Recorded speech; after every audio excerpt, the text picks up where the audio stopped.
The paradox of overconsulting: the more opinions you gather, the less you trust yourself. You're the kind of woman who, before buying a new dress, texts 3 friends, scrolls through a dozen Instagram comments, and then spends the evening replaying every maybe and what if in your head. You've probably felt that knot in your stomach when you finally choose a restaurant, only to wonder if someone else would have picked a better spot. It's not that you don't value advice, you do. What you're missing is the line between genuine guidance and silent permission-seeking, and that line is quietly eroding your self-trust. Let's unpack that with 6 practical lessons you can start using today. Lesson 1. Distinguish advice from permission-seeking. Advice is a map, permission-seeking is a leash. When a friend says, "I think the red dress will look great on you," that's advice, a perspective you can weigh against your own taste. When she adds, "You should wear it, it'll make you look amazing," that's a subtle request for you to validate her opinion. The difference is in the wording and the intent. Scenario: Emma wants to switch careers but asks her sister, "Do you think I should quit my job?" Her sister replies, "If you're happy, go for it." That's advice. If the sister says, "You'd be crazy to leave, you should stay," Emma is receiving permission-seeking. By naming the type of input, Emma can decide whether to keep it or let it go. Lesson 2. Use a decision deadline. Indecision thrives on open-ended timelines. Give yourself a firm cutoff.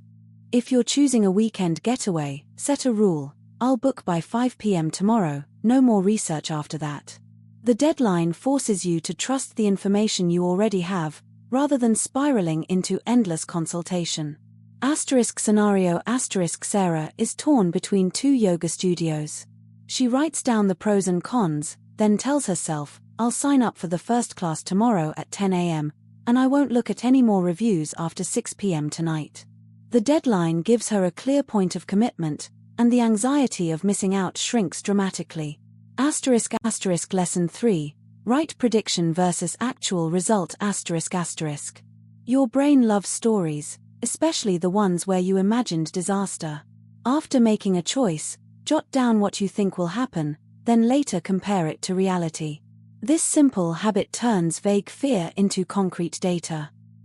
Scenario: Lily decides to wear a bold lipstick to a client meeting. She predicts, "I'll look unprofessional and the client will be off-put."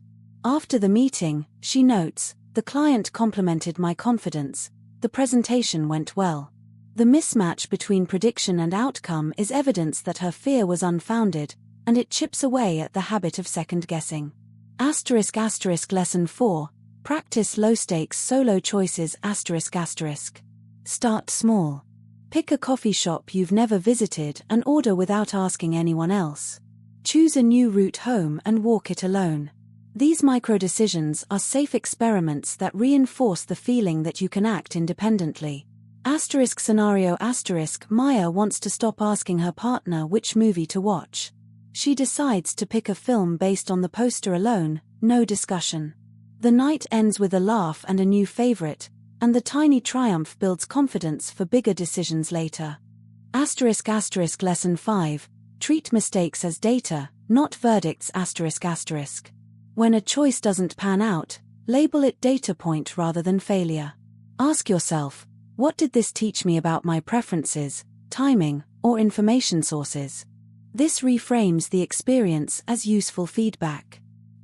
Scenario: Hannah orders a new recipe from a delivery service and it's bland. Instead of declaring herself a terrible cook, she records, "I need more seasoning and a better balance of textures." The next time she orders, she adjusts the request, and the outcome improves. The mistake becomes a stepping stone, not a scar. Lesson 6. Build evidence by keeping tiny promises. Self-trust is a muscle. The more you flex it, the stronger it becomes. Start by making yourself a promise you can easily keep. "I will water the houseplants every morning." When you follow through, you add a data point to your personal reliability ledger. Stack these tiny wins, and you'll have a concrete record that you can rely on yourself. Scenario Zoe decides to set a nightly alarm for 10 p.m. to read for 10 minutes. She does it for a week, noting each night in a journal. The streak becomes a visible proof that she can honor her own commitments, making it easier to trust herself with larger, more emotionally charged decisions.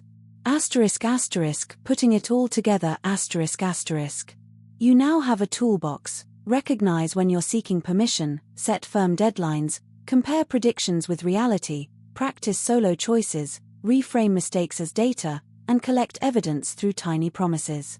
Each tool works best when paired with a real-life scenario, because theory alone never changes habit. Let's recap quickly. 1. Advice versus permission seeking. Keep the map, ditch the leash. 2. Decision deadline. Give yourself a cutoff and act. 3. Prediction versus outcome. Write it down, compare, learn. 4. Low-stakes solo choices. Start small, build confidence. 5. Mistakes as data. Extract the lesson, move on. 6. Tiny promises. Record wins. Grow your evidence bank. Remember, self-trust is a muscle. The more you flex it, the stronger it becomes. If any of these steps resonated, I'd love for you to try them this week. Pick one lesson, apply it to a decision you've been postponing, and notice how your inner voice shifts. Share your experience in the comments. I'll be reading every story and replying with a personalized tip. If you found this useful, please give the video a thumbs up, subscribe for more practical confidence-building content, and hit the notification bell so you never miss a new episode. I've also added a downloadable worksheet in the description to help you track your 6-step practice. Take the first step today, trust the choice you make now, and watch how quickly the need to ask everyone else fades away.